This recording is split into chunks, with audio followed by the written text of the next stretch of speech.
کیونکہ روزہ سارے اعضاء کا روزہ ہوتا ہے، آنکھ کا روزہ ہے، ہاتھ کا روزہ ہے، زبان کا روزہ ہے، ہر عمل کو روک لیجئے۔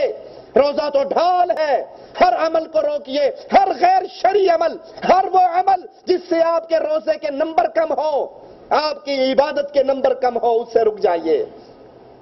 میں کھانا پینا چھوڑ دوں اور سارا دن ٹیلی ویژن کے سامنے، ڈش انٹینے کے سامنے، کیبل کے سامنے، سیڈیوں کے سامنے گزاروں، میں روزے دار ہوں؟ جھوٹ بولتا ہوں۔ میں نے روزہ رکھا لیکن جھوٹ ویسے ہی، غیبت اور چغلیاں لوگوں کی، اس کی اس کو لگائی، اس کی اس کو لگائی، اس کو اس سے لڑوایا، اس کو اس سے لڑوایا، تو یہ روزہ نہیں۔ اللہ کو کوئی حاجت نہیں جو روزہ رکھنے کے بعد جھوٹ بولنا اور جھوٹ پہ عمل کرنا اس سے بات نہیں آتا، اس کی یہ عبادت بیکار ہے۔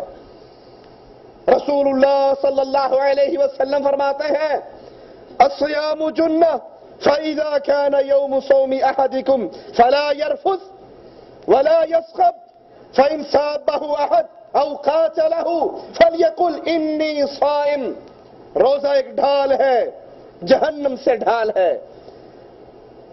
جب بھی تم میں سے کوئی روزے دار ہو، وہ گالیاں نہ دے، وہ گندی باتیں نہ کرے، وہ زبان سوچ سمجھ کے استعمال کرے، کسی سے لڑائی نہ کرے، اور اگر کوئی اس کو گالی دے، کوئی اس سے لڑائی کرے، تو اس کو جواب میں کیا کہے؟ انی صائم، میں روزے سے ہوں۔ بھائی تیری مرضی ہے، تو نے مارنا ہے مار لے، تو نے گالیاں دینی ہے دے لے، میں تو حالت روزہ میں ہوں، میں تیری باتوں کا جواب نہیں دے سکتا۔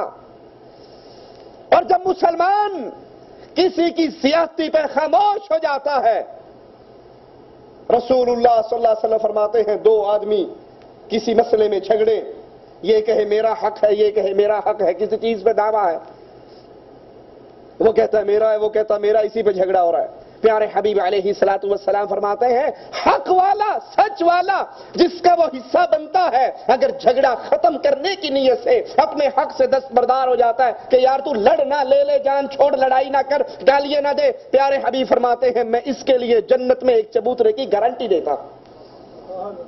تو روزے کی حالت میں اگر کوئی لڑتا ہے، کوئی گالی دیتا ہے، کوئی مارتا ہے، کوئی آپ پر بدتمیزی کا مظاہرہ کرتا ہے، تو اس کو ایک جواب دیجئے انی صائم، میں تو روزے دار ہوں، میں تیری بات کا جواب نہیں دے سکتا۔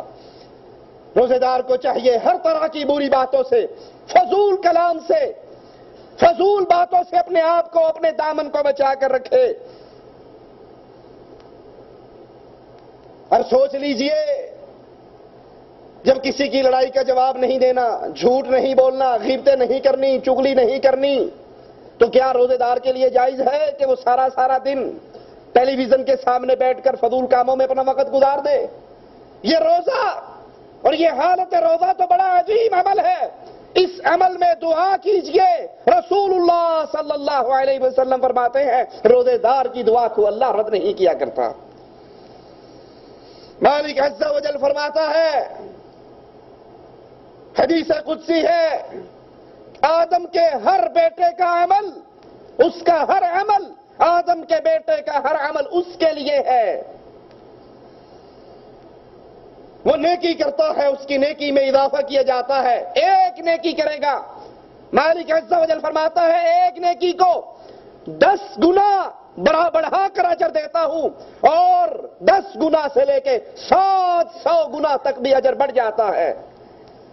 آدم کا بیٹا ایک نیکی کرے 10 گنا اس کو ثواب ملتا ہے، 700 گنا تک بھی ثواب دیتا ہوں۔ لیکن سنو، الصوم لی وانا اجزی بہ، لیکن روزے کی یہ مثال نہیں ہے لوگوں، باقی نیکیوں کا یہ معاملہ ہے، ایک نیکی کرو گے 700 اجر پاؤ گے، لیکن مالک کہتا ہے روزہ خاص میرے لیے ہے، اس کی جزا اور ثواب بھی قیامت کے دن میں ہی عطا کروں گا۔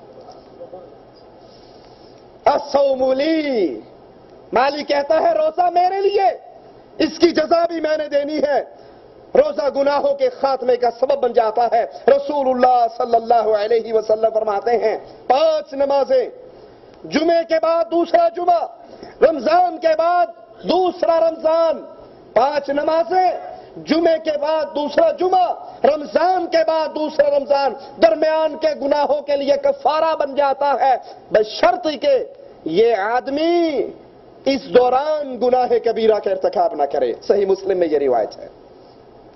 یہ رمضان کے آپ نے روزے رکھے, اگلے رمضان تک صغیرہ جتنے آپ سے گناہ ہوئے آپ نے کبیرہ کا ارتکاب نہیں کیا, اگلا رمضان آ گیا اس کے روزے رکھے, اللہ اپنی رحمت سے اس پورے سال کے گناہوں کو معاف کر دیتا ہے. یہ مالک کی عطا ہے. روزہ قیامت کے دن سفارش کرے گا. رسول اللہ صلی اللہ علیہ وسلم فرماتے ہیں الصیام والقرآن یشفعان للعبد. قیامت کا دن ہوگا, اللہ اکبر. یہاں تو کہنے والے بڑا کچھ کہہ جاتے ہیں, جہنم میں تو کیا میرا سایہ بھی نہ جائے گا, غوث پاک سے دیکھا نہ جائے گا.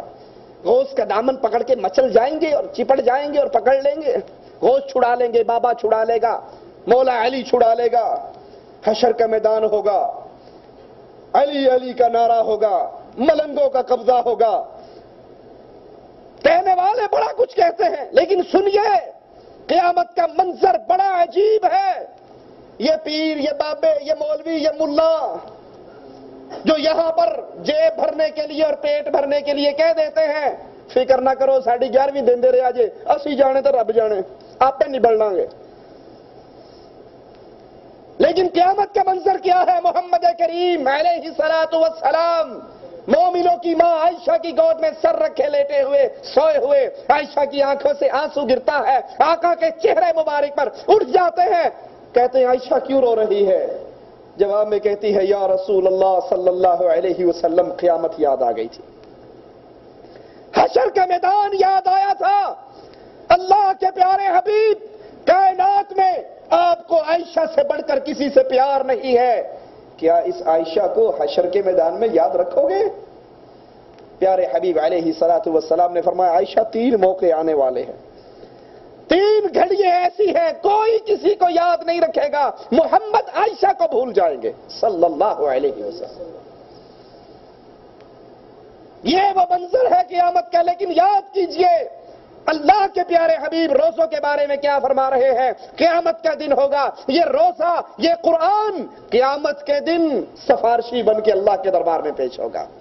روزہ کہے گا اللہ کمرے میں کیلا ہوتا تھا, فریج میں پھل ہوتے تھے, کھانا موجود تھا, سب کچھ, لیکن اللہ میں اس کے اور اس کی تمناؤں کے درمیان میں رکاوٹ بنا رہا.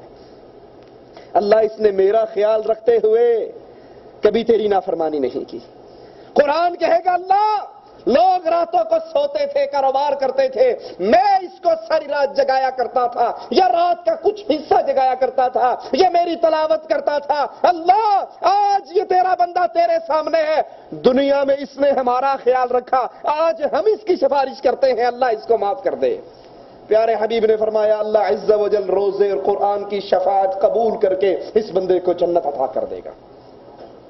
یہ رمضان کا مہینہ لڈو کھیلنے کے لیے نہیں, روزہ رکھ کر سونے کے لیے نہیں, اس کے دن اور راتیں ضائع کرنے کے لیے نہیں, گندے چینل کے سامنے بیٹھ کے وقت گزاری کے لیے نہیں. یہ 30 دن کا سیزن آج پتہ لگتا ہے پہلا روزہ ہے اور کچھ دنوں بعد پتہ لگتا ہے رمضان جدا ہو گیا. اس کو کمائیے, اس میں اپنے سفارشی ڈھونڈیے, اور قرآن بھی سفارشی ہوگا قیامت کے دن, اور یہ روزے کی عبادت آپ کے لیے شفاعت کا سبب بنے گی. مسند احمد میں یہ روایت ہے, روزے دار افطار کے وقت پیارے حبیب علیہ الصلوۃ والسلام نے فرمایا, صحیح بخاری میں یہ حدیث ہے, روزے دار کے لیے 2 خوشی ہے, 2 خوشیاں ہیں. ایک جب افطاری کرتا ہے تب اس کو خوشی ملتی ہے, اور ایک جب قیامت کے دن اللہ سے ملاقات کرے گا اس وقت یہ عمل اس کے لیے خوشی کا سبب بن جائے گا. کیسے خوشی کا سبب بنے گا؟ مالک عز و جل نے جنت میں ایک دروازہ باب الریان روزے داروں کے لیے خاص کیا ہے, جہاں سے صرف روزے دار گزریں گے, اور جب روزے دار اس دروازے سے جنت میں داخل ہو جائیں گے یہ دروازہ بند کر دیا جائے گا. یہ روزہ بڑی عظیم عمل ہے, یہ بڑی عظیم نیکی ہے. رسول اللہ صلی اللہ علیہ وسلم حضرت حفصہ سے جب ناراض ہوتے ہیں آسمان سے جبرائیل اتر آتا ہے اور کہتا ہے یا رسول اللہ صلی اللہ علیہ وسلم حفصہ سے رجوع کیجئے, یہ دنیا میں بھی آپ کی بیوی ہے, یہ جنت میں بھی آپ کی بیوی ہے. اللہ کو یہ بندی بڑی پسند ہے. کیوں؟ انہا قوامۃ صوامہ، اللہ کے پیارے حبیب یہ ایک عمل کرتی ہے اور اس کا یہ عمل اللہ کے ہاں بڑا عظیم مقام پر پہنچ چکا ہے. یہ قیام بہت کرتی ہے اور روزے بہت رکھتی ہے. یہ قیام اور سیام، اس کی یہ نیکی اللہ کے ہاں بڑا عظیم مقام رکھتی ہے. اس سے رجوع کیجئے، یہ دنیا میں بھی آپ کی بیوی ہے اور جنت میں بھی آپ کی بیوی ہے. روزے دار جب روزہ رکھتا ہے اس کے منہ میں ایک بو پیدا ہوتی ہے. وہ دنیا والوں کے لیے تو بو ہوگی، لیکن یاد کر لیجئے اللہ کے ہاں یہ بو کستوری کی خوشبو سے زیادہ پیاری ہے. صحیح بخاری و مسلم کی یہ روایت ہے. اور جو ایک دن اللہ عز و جل کے لیے ایک دن روزہ رکھتا ہے، ایک روزہ اللہ کے لیے رکھنا، مالک عز و جل اس کے چہرے کو 70 سال جہنم سے دور کر دیتے ہیں. ایک روزہ، اور یہ نفلی روزوں کا ذکر ہے. ایک روزہ رکھنے والا انسان جہنم سے اس کے چہرے کو 70 سال دور کر دیا جاتا ہے. اور جو رمضان کے روزے رکھ لے اور رمضان کے روزوں کے بعد پھر 6 روزے شوال کے بھی رکھ لے، رسول اللہ صلی اللہ علیہ وسلم فرماتے ہیں جس نے رمضان کے روزے رکھے 30 روزے یا 29 روزے اور پھر 6 روزے شوال کے رکھ لے، کتنے ہو گئے؟ 35 یا 36. جو 36 روزے رکھ لیتا ہے اللہ اس کو پورے سال کے روزوں کا اجر عطا کر دیتا ہے. یہ اللہ کی رحمت ہے، یہ اپنے اہل ایمان بندوں پر اللہ کی عطا کا ایک منظر ہے. اور جس نے روزے دار کو افطار کروایا، رسول اللہ صلی اللہ علیہ وسلم فرماتے ہیں، ترمذی میں یہ روایت موجود ہے، جب انسان مسلمان دوسرے مسلمان روزے دار کی افطاری کرواتا ہے، جتنا اللہ ثواب روزے دار کو دیتا ہے اتنا ہی اجر افطاری کروانے والے کو بھی دے دیتا ہے. اور روزہ رکھنے والے کے اجر میں کوئی کمی نہیں ہوتی. جتنا ثواب روزے دار کا اتنا ہی ثواب مالک عز و جل افطاری کروانے والے کو بھی دے دیتا ہے. ہر مہینے کے اندر کوشش کیجئے کم از کم 3 روزے رکھیں. تلاش کیجئے، یاد کیجئے، اپنی ڈائریوں میں روٹین بنائیے، عادت بنائیے.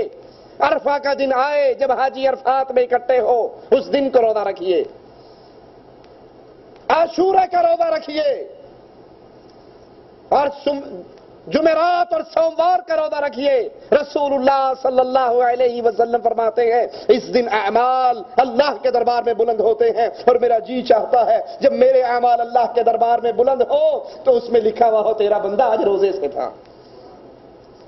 اللہ کے پیارے حبیب علیہ الصلوۃ والسلام نے فرمایا ہر مہینے میں 3 دن کے روزے، رمضان کے روزے اگلے رمضان تک اس کے لیے کفارہ بن جاتے ہیں.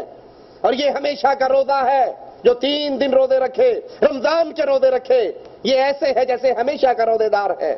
اور جو عرفہ کا روزہ رکھ لیتا ہے رسول اللہ صلی اللہ علیہ وسلم فرماتے ہیں مجھے امید ہے اس کے اللہ 2 سال کے گناہوں کو معاف کر دیتا ہے.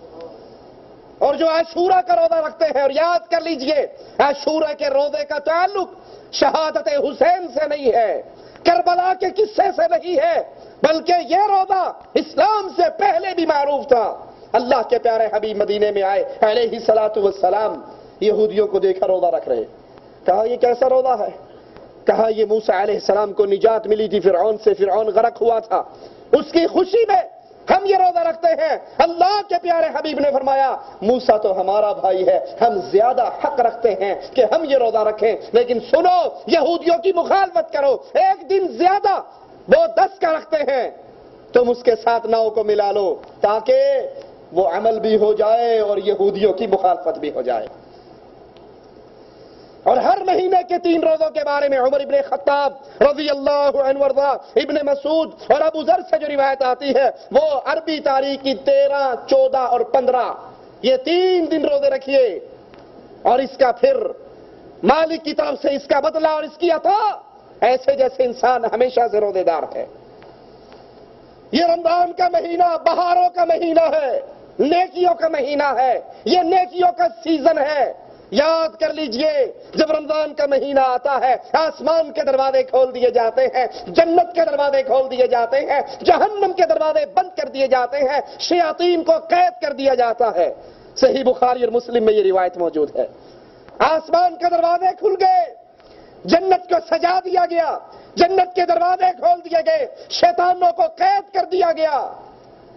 اب بھی کوئی بدنصیب نیکی کی طرف نہ بڑھے، وہ اپنے دل کی سیاہی پہ پھر اپنے من کو برا کہے۔ اللہ کی طرف سے تو عطا کا وہ معاملہ ہے کہ چھوٹے چھوٹے عمل پر انسان کے گناہوں کو معاف کر دیا جاتا۔